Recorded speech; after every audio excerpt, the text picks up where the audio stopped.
यहूदियों की मुसलमानों से दुश्मनी क्यों है? यहूदी मजहबी अकायद के चौंका देने वाले राज।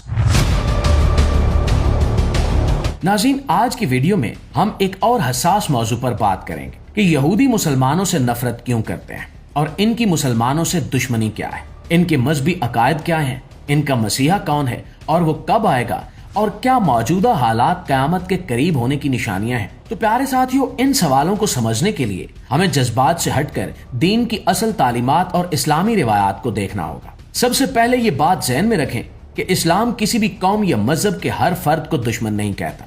कुरान करीम हमें इंसाफ का हुक्म देता है। कुरान मजीद में अल्लाह ताला ने फरमाया कि अहले किताब में कुछ लोग नेक भी हैं और कुछ ऐसे भी हैं जो हक को छुपाते हैं, इसलिए सबको एक ही नजर से देखना दुरुस्त नहीं है। यहूदी दरअसल हजरत याकूब अलैहिस्सलाम की औलाद हैं, जिन्हें बनी इसराइल कहा जाता है। इन पर अल्लाह ने बहुत इनामात किए, अंबिया भेजे, किताबें नाजिल की, मगर तारीख में कई बार ऐसा हुआ कि इन्होंने अपने नबियों की बात नहीं मानी, कुछ को झुटलाया और कुछ के खिलाफ साजिशें की।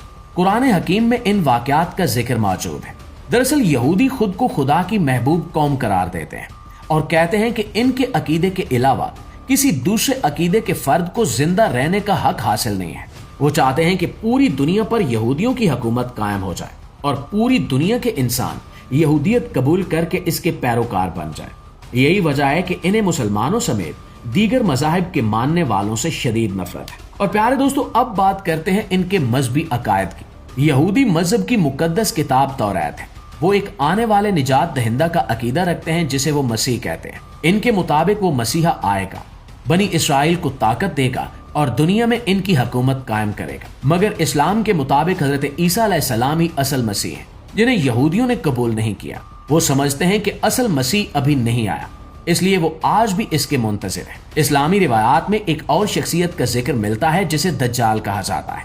दज्जाल का मतलब है बहुत बड़ा धोखा देने वाला। हदीस में आता है कि कयामत से पहले एक शख्स जाहिर होगा जो अपने आप को मसीह जाहिर करेगा। वो लोगों को धोखा देगा, करिश्मे दिखाएगा और बहुत से लोग इसके पीछे चल पड़ेंगे। हजूर अकरम सल्लल्लाहु अलैहि वसल्लम ने दज्जाल के फितने को सबसे बड़ा फितना करार दिया है। आप सल्लल्लाहु अलैहि वसल्लम ने फरमाया कि हर नबी ने अपनी कौम को दज्जाल से डराया। इस्लामी रिवायात के मुताबिक दज्जाल 40 दिन दुनिया में रहेगा। इसके पास गैर मामूली ताकतें होंगी।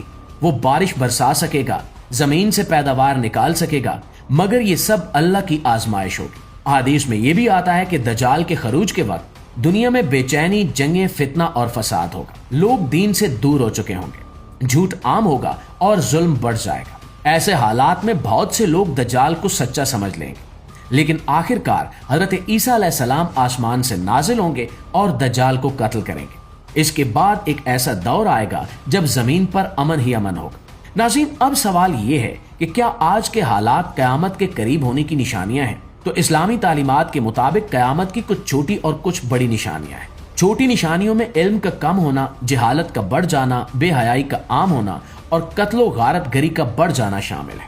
अगर हम अपने इर्द गिर्द देखें तो वाकई बहुत सी ऐसी बातें नजर आती हैं जो अहादीस से मिलती जुलती हैं, लेकिन याद रखिए कि क़यामत का सही इल्म सिर्फ अल्लाह के पास है और कोई इंसान हतमी तौर पर नहीं कह सकता कि क़यामत कब आएगी। तो दोस्तों, दज्जाल का फितना हो या क़यामत की निशानियां, सबसे अहम बात यह है कि हम अपने अमल दुरुस्त करें, सच बोलें, जुल्म से बचें और अल्लाह से अपना ताल्लुक मजबूत करें। यही वो तैयारी है जो हर हाल में हमारे काम आएगी। और वीडियो के हवाले से आपकी राय क्या कहती है, कमेंट में हमें जरूर बताइएगा। वीडियो अच्छी लगी है, मालूमात में इजाफे का बायस बनी है, तो हमारी इस कोशिश को एक लाइक और एक शेयर जरूर दीजिएगा। इंशाल्लाह आपकी खिदमत में हाजिर होते हैं एक नई वीडियो के साथ। तब तक अपना ढेर सारा ख्याल रखिए। अल्लाह निगहबान।